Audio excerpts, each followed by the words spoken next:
Well, as many of you know, I'm very keen on nannies. I think they're the backbone of Britain, and they've done so much to keep the nation on the straight and narrow over the decades and centuries. What a very limited view Jacob has of life outside of his own front door. But I'm not keen on the nanny state.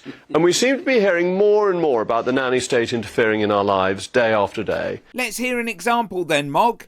Say the government wants to ban wet wipes. Well, for heaven's sake, wet wipes are really important if you've got small children. With 6 children, not all of them so small anymore, I know how helpful wet wipes prove to be. Yeah, I bet his experience of wet wipes is getting the nanny to wipe his own children's arses, having admitted that he has never changed a nappy.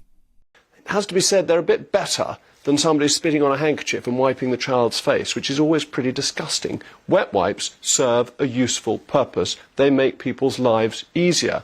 Typical Mogg, it's not wet wipes that are being banned, but the ones that contain plastic. This plastic is finding its way into the ecosystem.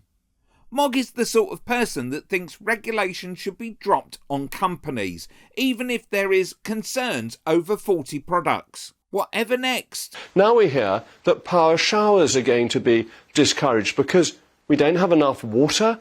We've got plenty of water. The water companies may allow too much of it to leak. We may not have built any reservoirs in recent years, but there is no shortage of water in the United Kingdom.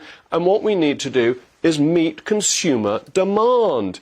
Consumer demand? This from somebody in a party that privatised the water companies so that profits were diverted to shareholders rather than investing that money into the infrastructure to cut down on those leaks that he was talking about.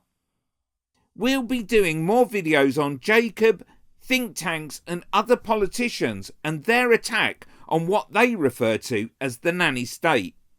Click here to see Mogg being owned by a farmer.